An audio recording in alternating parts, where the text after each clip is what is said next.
We're glad to have you back. The National Assembly and the National Automotive Design and Development Council have urged automotive companies to deepen backward integration to spur economic growth. On Monday, the Senate Committee on Industry noted the company's challenges at an oversight visit to Dangote Sinotruck Africa, West Africa Limited, Wandel International, Simba Motorcycles, Nerd Automobiles are all in Lagos. Now, the Vice Chairman of the committee, Senator Shaibu Lau, highlighted the importance of automotive sector in job creation and economic development. In his words, he said the oversight visit is aimed at helping the automotive industries because they are crucial to Nigeria's economy. The director of NADDC, Mr. Joseph Osonipin, reiterated Lau's pledge to provide needed assistance for automakers as he called for a rise in the percentage of local components used in vehicles, motorcycles, and tricycle production. Take a listen. But they need to liaise with the DG so that we can come with some of the piece of legislation that we can enact that will help them in reducing the cost of production, that will help them and help Nigerians by providing a lot of job opportunities. We want them to expand. We have had some of their problems. We will definitely look into it. We want to see some changes. We want to see improvement. We want to see increase in the percentage of local component they are using. These are the areas we want. And we also discuss with them about their challenges. Some of them may require legislation. Some of them may require one or two changes in policies. And some of them may require them themselves doing some things differently. And that's why we met them, we've discussed with them, and we have advised accordingly. Well, let's go to Abuja, where the Director General of the National Automotive Design and Development Council, Mr. Joseph Oluwemimo Osonipin, is standing by for a conversation. Thank you so much. It's good to have you on the program this afternoon. Good afternoon, Tolu. How are you doing? Very, very well. Well, let's start with this visit by the Senate. It's an oversight visit. Give us an overview of it and what you think you've been able to achieve before we delve into other issues. Okay, yes, just as you mentioned, it's an oversight visit. You know, we have the Senate Committee on Industry. They've gone round on oversight tour of the assemblers, that is vehicle manufacturers and assemblers in Lagos, and they will further the tour maybe in the new year to other parts of the country. They were there to look at least discuss with the assemblers so that they can know the challenges, because it's a different thing if we are the one telling our legislators the position of things in the industry, but they are there, they saw themselves. So the main reason where they went is to be able to interact with the assembler, get their feelings, know what they are passing through, and if there is any need for legislation, so that they will hear from them and then be able to handle those legislation properly, because it's better they hear from them. And then there are some other things we have discussed with the legislators and which they want to confirm directly from the assembler. So this gave us the opportunity for us and the legislature as well as the assembler, the industry operators, to exchange ideas and then be able to talk, on the issues that border on the industry. Well, it's talking about deepening backward integration. What are the deliberate things you think government and maybe the Senate can do to help strengthen that or improve that? Yes, when we say content in car assembly or in car manufacturing, either in vehicle manufacturing, be it two-wheeler, three-wheeler, or vehicles, cars, or passenger bus, all this. So the intention is to increase the local component. And for us to do that, we need to invest in the production of this local component. And then we've gone around to identify those that we have capability for, to know those ones that we could easily commence production in Nigeria. And by the time we commence the production, we still need the support of National Assembly so that the necessary law will be put in place to support the manufacturer of those component parts. So we need both executive as well as the legislature to agree on how we want to handle this, and that's part of the reason why they went on that visit. We've identified, as I said the other time, those parts like the plastic parts, like the foams, like all other little things that we can do, but they all matter because where the economy is in the component parts. The economy, the multiplier effect in production of component parts is far, far more than even assembling the vehicle. And this is what we explained to the legislature even before we embark on that visit. This is what we have been discussing with the operators. We need them to do more. And for them to do more, the assembler may not on their own invest in this component part. But for any investment to go into component part, they need the assurance from the assembler that they will be patronized. So these are part of the things we discussed, and if necessary, the legislation to support that will come up very soon. There seems to be also issue of financial strain of competing with importers of fully built vehicles among local assemblers. How are we also looking at that?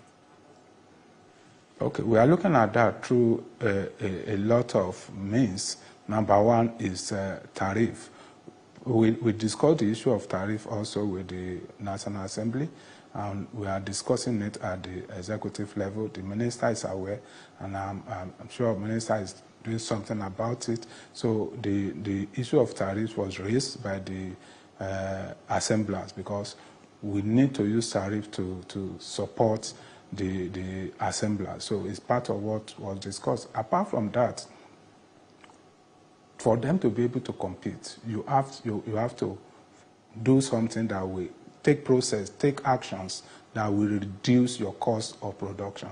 And that's why we are asking of backward integration. That's why we are asking them to incorporate more local components, because in as much as you continue to import these components from abroad, bringing them in, the cost is going to be high, especially those components that we can produce in Nigeria at comparative advantage. So we are looking at those ones. Produce them in Nigeria, then you'll be able to bring down your cost. And when you bring down your cost, you'll be able to compete favorably with those that we are doing in abroad. Because, for example, in Nigeria, the cost of labor is far, far cheaper than what you have in abroad. And these are part of what make up the cost of a vehicle. Again, if you look, for example, an electric vehicle, we discussed about if you are producing an electric vehicle, for example, or tricycle or two-wheeler, and you want to produce this, is better.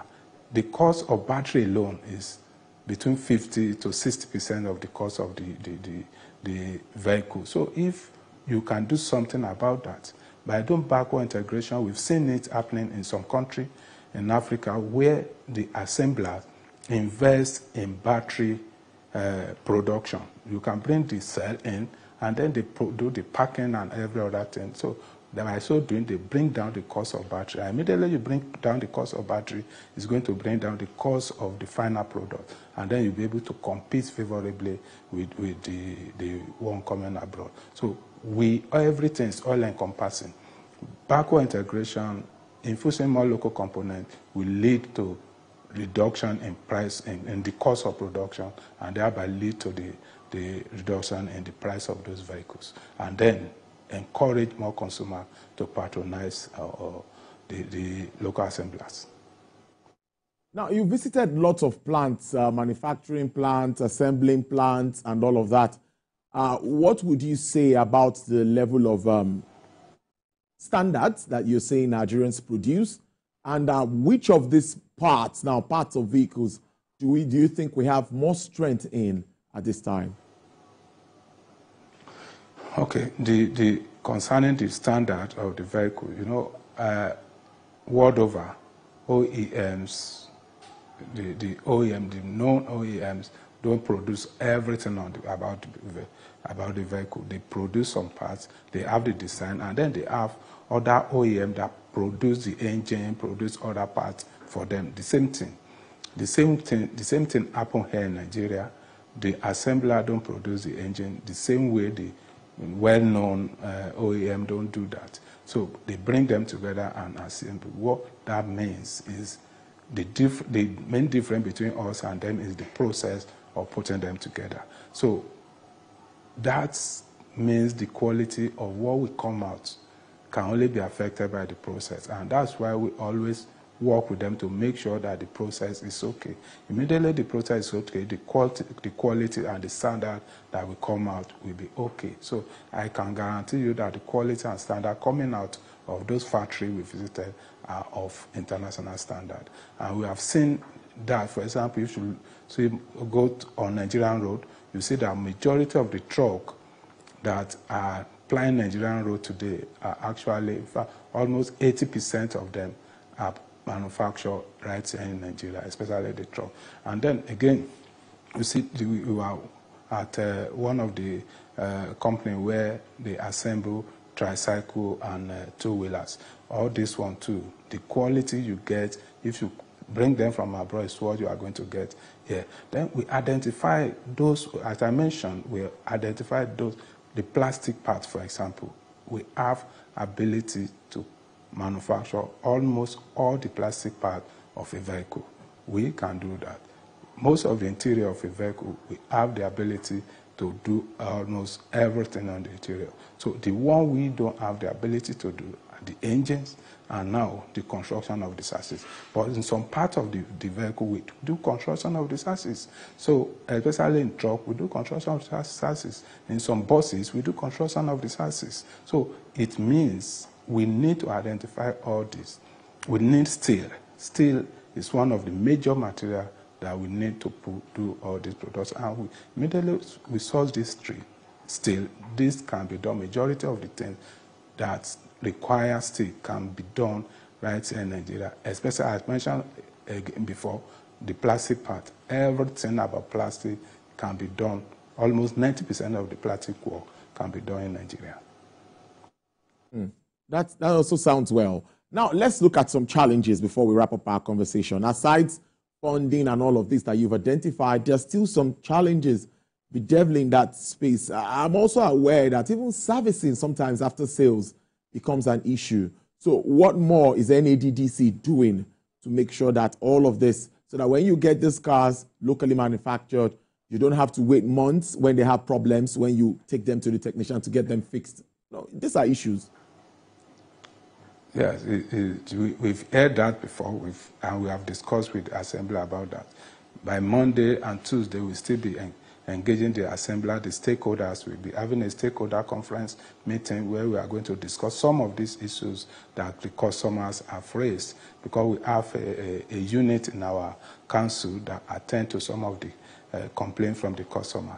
So we collated them, we've discussed with them, but we are going to discuss those ones generally. But having said that, we've reached out to them. And one thing I can assure you now, that most of the assemblers, we've made it mandatory for them to have workshop in major cities in Nigeria, not only workshop, to provide frequently, let me say, major consumables in the parts to make sure that they are available in their stores. So most of the assembler now have commonly, that frequently used parts in their workshop. So the era where you have to wait for months, that one era has passed. We are going to improve.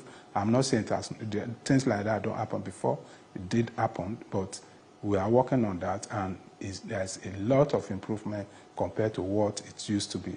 And by the time we have these other engagements, we are going to improve on that. I can assure by the first quarter of next year, we are going to see a lot of difference, because I've seen what a lot of assemblers are doing, especially in the area of provision or availability of spare parts. So that there's a lot of improvement, and they will continue to improve. Are we also taking note of energy transition?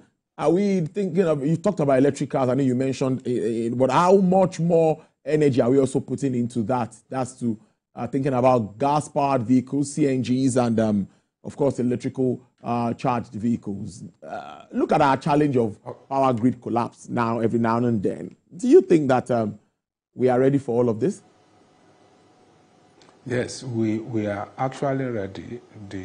It's step by step. You can't start something in a day and then get it 100% right that day. You have to start, just like when you are building, you do the foundation, you start putting the block one after the other. So that's what we are doing with energy transition vehicles. So the energy vehicles, if you see, more effort is being put into tricycle and motorcycle because we can easily swap battery in this. The technology for swapping battery for vehicle is not that available in the country, but where the technology for swapping for motorcycle and three-wheelers are very, very much available. And most of these, the provider of this facility or system or this solution, most of them don't rely on national grid. You can source your power off grid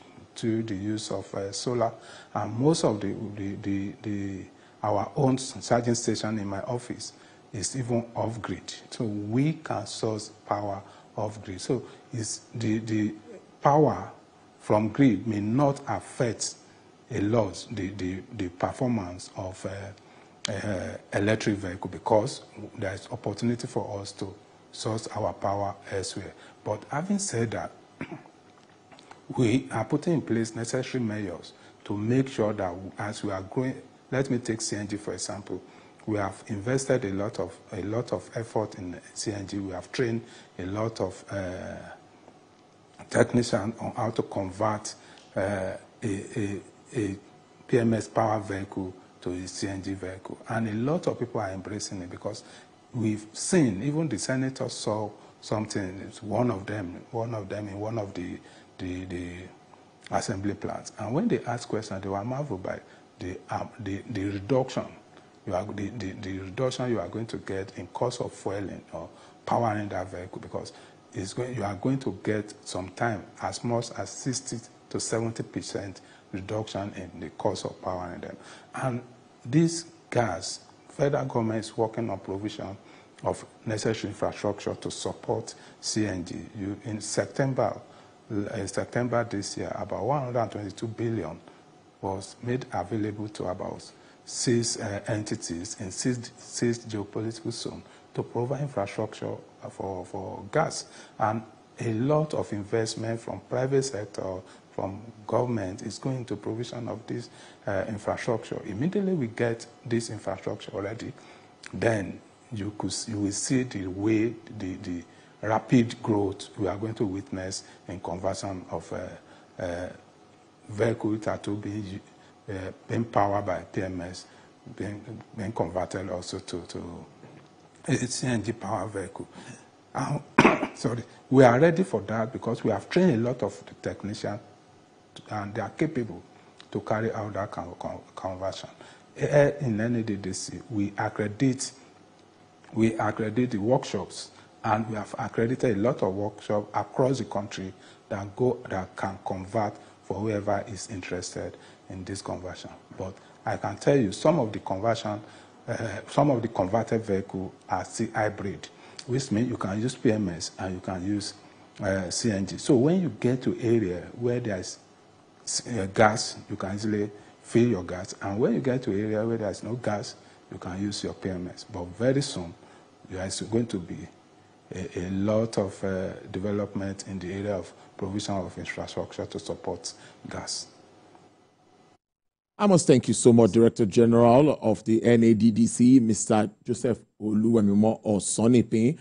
That's the National Automotive Design and Development Council. Thank you for your time on the program as usual. We appreciate this. Do enjoy the rest of your day, and happy festive season. Yuletide to you. Enjoy the rest of your day. Thank you, Tolu. Thank you. Bye-bye. Thank you for having me. All right. There were